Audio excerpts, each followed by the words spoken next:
একই চিন্তা কি বারবার মাথায় ঘোরে? রাতে ঘুমাতে যাচ্ছেন কিন্তু ফিউচার নিয়ে ভয়, পাস্ট নিয়ে চিন্তা সব একসাথে মাথায় চলে আসে?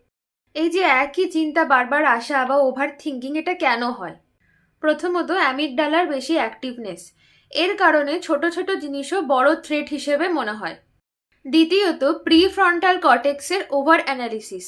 এর জন্য কি হতো যদি এমনটা করতাম, এই চিন্তাগুলো বারবার ঘুরে ফিরে আসে।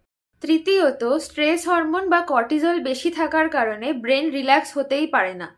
চতুর্থ কারণ হলো ডোপামিন ইমব্যালেন্স। এর কারণে ব্রেন বারবার রিঅ্যাসুরেন্স খোঁজে এবং একটি চিন্তা থেকে বেরোনো কঠিন হয়ে পড়ে।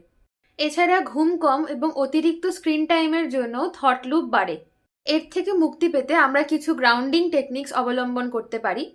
একটি গ্রাউন্ডিং টেকনিক যেটা খুবই সহজ এবং আমরা অবলম্বন করতে পারি সেটা হলো ফ্লোর অন দ্য গ্রাউন্ড। প্রথমে চেয়ারে সোজা হয়ে বসুন, দুই পা শক্ত করে মাটিতে রাখুন, পায়ের চাপ এবং শরীরের ওজন ফিল করুন।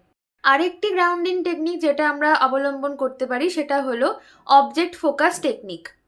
হাতের কাছে উপস্থিত যে কোনো একটা জিনিস নিন এবং 20 থেকে 30 সেকেন্ড তার কালার, শেপ এবং টেক্সচার অনুভব করুন। এই গ্রাউন্ডিং টেকনিক্সগুলো অবলম্বন করলে ওভার থিঙ্কিং থেকে কিছুটা হলেও মুক্তি পাওয়া সম্ভব। আপনারও যদি এই ওভার থিঙ্কিংয়ের সমস্যা থেকে থাকে তাহলে এই ভিডিওটি সেভ করুন এবং অন্যদের সাহায্য করতে ভিডিওটি শেয়ার করুন। ধন্যবাদ।